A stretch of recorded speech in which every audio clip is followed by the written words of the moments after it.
Ladies and gentlemen, we are gathered here today for the release of the book Indian Strategic Culture, the Mahabharatan and Kautilyan Way of War.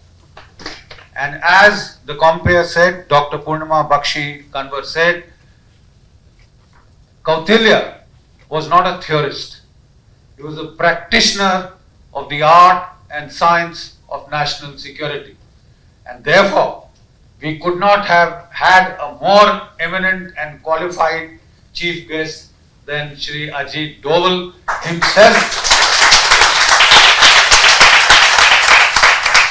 himself a practitioner of the art and science of national security for the past decade and well before that as the head of India's Intelligence Bureau. We could not have asked for a more qualified person to preside over this book launch than him, and I'm extremely grateful to you, sir. You've been so kind as always to grace the occasion, take time out of your very busy and taxing schedule. Next.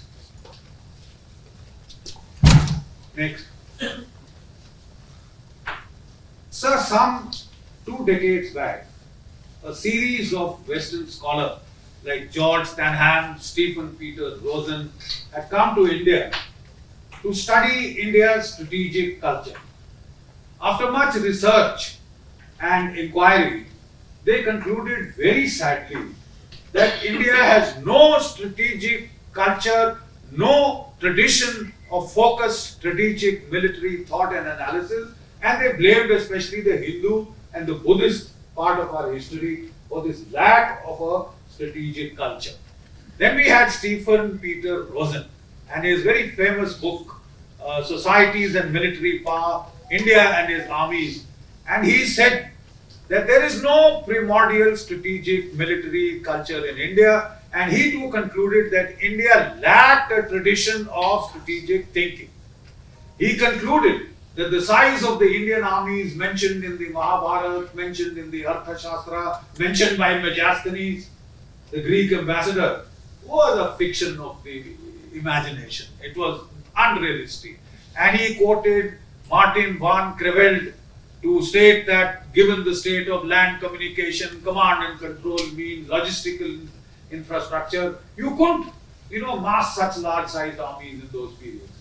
But the same gentleman very conveniently informed us that the Roman legions, when they fought the major battle, they were about 240,000 strong, from a population base that was much larger than that of the Indo-Gangetic plain.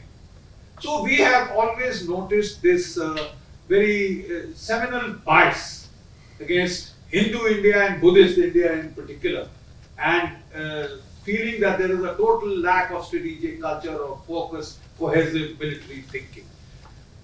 So, what exactly is a strategic culture? What are we talking about when we say strategic culture? Kerry Longhurst, well-known American author, he defines strategic culture as a distinctive body of beliefs, attitudes, and practices regarding the use of force. The most salient part of this definition is a strategic culture is persistent over time and it tends to outlast the era of its inception. That is critical. It has to have a tradition of focused strategic thought going over the millennia. It's not short-term affair. Next. The simple fact of the matter is, unfortunately, the colonial thinking, colonial historiography has so severely distorted the perception about India and its past that we are still facing that problem. And the problem faced by George Stanham and Stephen Rosencrantz was that they relied on colonial historiography to analyze the past and present of India. And quite obviously, that is the place where you go wrong from the very outset. Colonial historiography was rather focused on the immediate past of the ahimsa, non-violence based struggle, so-called, for India's freedom. I'm afraid some historians, Indian historians, beg to differ. 26,000 men of the Indian National Army laid down their lives to make India free. And to call such a struggle, sir, is an insult to those martyrs and their families. Right? But that has clouded thinking about India as a Pacific country, neo-Buddhistic in its approach, ahimsa, spinning the wheel, etc. I'm afraid the truth is otherwise. The Vedas mention war, and I'll tell you how. And major wars, please. Ramayana is about a war. The invasion of Sri Lanka by the kingdoms of the north, by locally assembled tribal armed forces. It is about a war. The Mahabharata is about a major Armageddon that ends an age, a kind of an apocalypse that ends the age and commences a new one. It's about war. So let's get back and start right from the Vedas itself. You know, in the Vedas, colonial historiography has once again created a beautiful fiction. The Aryans were invaders who came from Central Asia. Hinduism is a foreign plant on the Indian soil. The Vedas came from outside. And they fought with the Dravidians. The Dasyus are translated into dark-skinned Dravidians. And how the whites pushed out the blacks, so-called, all the way down south from the Vindhyas, across the Vindhyas, into the triangle of the Dravid land, which is the junction of three seas. No Tamil literature includes any story of such a migration. Had such a migration of thousands of miles taken place, they would have carried the place names with them, the river names with them. Nothing of that sort. There is no proof. The actual fighting in the Vedic period was between the Indo-Aryans and the Indo-Iranians. Right? Indo-Aryans and the Indo-Iranians. The Indo-Iranians were called Dasas. In Iranian, in Persian, you don't pronounce the S, you pronounce it as H. When we say Soma, they say Homa. When we say Dasa, they say Daha. Daha. Right? And when we say Asur, they say Ahur. Ahur Mazda. In Iranian, Parsi lore, Ahur Mazda, Ahura Mazda, he is the enemy of Indra and Manu. Manu is Manu. So the basic warfare was not between the Aryans and the Dravidians, but the basic warfare was between the Aryan tribes themselves. Why did they fight? They fought over ideological reason, how to worship the fire. The Zoroastrians said fire is sacred. You pollute the fire if you put any offerings into the fire or milk, ghee, whatever, samidha, whatever. You pollute the fire. And they were very annoyed with the Indo-Aryans, and those tribes were called the Deva tribes. These are the Asura and the Danava tribes. They were very angry as to why are you polluting the sacred fire, and therefore there was an ideological conflict.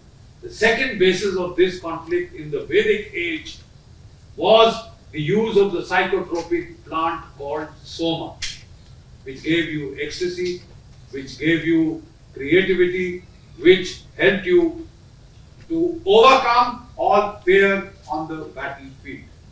It helped you to overcome all fear on the battlefield. Amazing psychotropic plant. And this was said to be the growth area of this plant was in the headwaters of the Satluj and the Bias. Right? This is the area of what we call the foothills of Jammu, the foothills of Himachal Pradesh. Right? And this was the area of contestation that they fought over. Bitterly. It was bitterly fought over. The first major war in the Vedas is mentioned as the Dwadash Rajan Yudha, the war of the 20 kings. Devadas, the ruler of Madhya Desh. There are very strange parallels between Chinese and Indian history. Madhya Desh, they call it Middle Kingdom. The ruler of Madhya Desh, that is the Saraswati in the tract, Devadas, he was the main protector of the Aryan faith, the Indo-Aryan faith, of stoma, of Havan. And that was the ideological conflict with the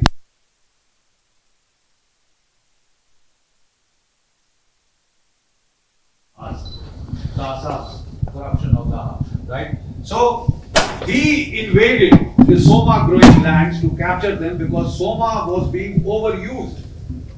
Everybody wanted Soma, that was the basis of both the religious, the Indo-Iranian and the Indo-Aryan religions. So they fought over this area. There were supposed to be 100 fort cities that the Dasas had built in the lower Himalayan foothills. And we all know how rugged that terrain is. And Indra helped Devadas conquer, demolish 100 fort cities. And that is why he was called Purandara, the destroyer of forts, right? And he captured that. He drove the Indo-Iranians, the so-called Dasas and the Danavas out of India. The Dasas went to Iran, settled down there. The Danavas, incidentally, their mother goddess is Danu. The mother goddess in Ireland is still called Danu. That just shows it is not an Aryan invasion into India, but the out of India theory is now gained total, dominance in as far as the field of historiography is concerned. The second war that takes place in the Vedic era is the Dasha Rajan Yudha, the war of the 10 kings. And this is the time when his grandson Sudas, Devadas' grandson, he was again attacked. And once again the Indo-Iranian tribes, the Dasas, combined with some Danavas and the Paktiyas. Incidentally, sir, the Paktiyas are the Pashtuns. The major battle took place near Harirupia, which is now Harappa. The major battle took place there, and he used, they dammed up a river, then they broke the dam to wash away these armies and cause them huge casualties. The casualty figures mentioned in this Vedic war are 60,000 to 1 lakh. And we are talking of that era, that population base, and look at the ferocity of the conflict that took place. Next, please. Now, there are two, schools of war in ancient India that has come down as our inheritance. There is the Mahabharatan school of the direct approach, the approach of attrition warfare, right? And this was called Dharma Yudha. There is the Kautilyan approach, you see, which is the exact opposite, which is the indirect approach in terms of B.H. Littlehart's theory, indirect approach, strategy, the indirect approach, and that was called Kuta Yudha. Kuta. Kuta Yudha, Kutil Buddhi, that's where it comes from, you see. And what was the basic difference? The sources of the Dharma Yudha were the Sadashiv Dhanurveda, Bhishma school of war in the Bhishma Parv of the Mahabharata, right? And it was based on force on force. Armies get together in a flat plain and they throw hurl one against the other till the other side is destroyed. No maneuver, no nothing, face on face, charge and destroy one another till the other side is destroyed, slaughtered to the last man. But a whole set of rules of chivalry. No attack on civilians, no attack on a man who is wounded, no attack on somebody who is fleeing the battlefield. Unfortunately, we have paid a very severe price, sir, for this chivalry. Prithviraj Chauhan, when Muhammad Ghaznavi was running, 17 times he had defeated him, and when he was running away, his soldiers asked him, "Hukum inhe khatam kar de." He says, "Bhagte hue ko kya marna?" And it cost us dearly. We all know what happened. So this chivalry school, this, based upon what I may call the Kshatriya tradition of war, Shaurya, valor, Niti, ethical code, Nyaya, Yudh, just war, all very good, all very grand principles. But I'm afraid in actual practice, they cost us a great deal. The Acharyas of the Kuta Yudh school actually go back to Brihaspati, God, the preceptor of the gods, the Devas, Shukracharya, preceptor of the Asuras, right, or the Ahuras, and Ashwathama, the son of Dronacharya. When the war was over, he defied all the tenets of that era. He came at night, he slaughtered the children and the grandchildren of the Pandavas. He burnt their camp. You see, that is the kind of ferocity that you need We may be a pacific people. Unfortunately, we have been set upon by people who are bestial. And we have paid a price, and to fight such people, you have to mirror their methods. Give it back to them in the same coin. I'm afraid ahimsa doesn't work there. So, the Brahmanical tradition set by Kautilya, who formalized these earlier acharyas, is based on reliance on information domination, covert action, and destabilization before you strike, and then deception and disinformation. All this became part of the Indian lexicon. Next, please. There is the context of, sir, multipolarity. Patterns tend to persist and repeat themselves cyclically. Whenever in global history there has been a multipolar order, there has been war. World War I, multipolar order. World War II, multipolar order. And now that we are nearly heading for World War III, we have a multipolar order. So conflict is guaranteed. Conflict is guaranteed. The strange fact of Indian and Chinese history is that the Mahabharata was an era of multipolarity. There were 16 Mahajanapadas in India at the time of the Mahabharata, and also at the time of the Artha Shastra of Kautilya. There were 16 Mahajanapadas constantly at war in India, multipolar power situation. China, the period of the warring kingdoms, 450 to 300 BC, is said to be a period of the warring kingdoms, an era of multipolarity. And the Chinese are quite clear that we have lots of lessons to learn from Sun Tzu, because this is an era of multipolarity. That is the common thread. Next, please. And you see, by the time of the Mahabharata, the Indian armies had crystallized into four arms. Ratha, war chariots. Ashwa, the Gaja, the war elephants. And then the horse cavalry or the Ashwa, and the infantry or the Paditi. And this was in a multipolar power equation. This was the kind of armed structures all over these 16 Mahajanapadas. The format was something like a tournament. We will fight one another on the battle plain of Kurukshetra, on Panipat. All critical Indian battles, incidentally, have been fought on those same battle plains. Why will we get together there? Because our chariots can maneuver there. They can't go cross country. They can't go off the road axis. So we need a flat plain where the chariots can maneuver, and the main arm in that period was the chariots, the Maharathis, the great archers in the chariot who could kill hundreds and, as per this thing, thousands and thousands of people with their dexterity at using the bows and arrows. It was a good command and control platform, you see. And the Maharathis were the Kshatriyas. The Gajas, the elephants, were manned by Shudras. And you find that when the transition takes place in the time of Kautilya from the Rathas to the elephants, the kings are Mahapadmananda Shudra, and of course, Chandragupta Maurya Shudra. The caste equation shifts as the main fighting arm shifts.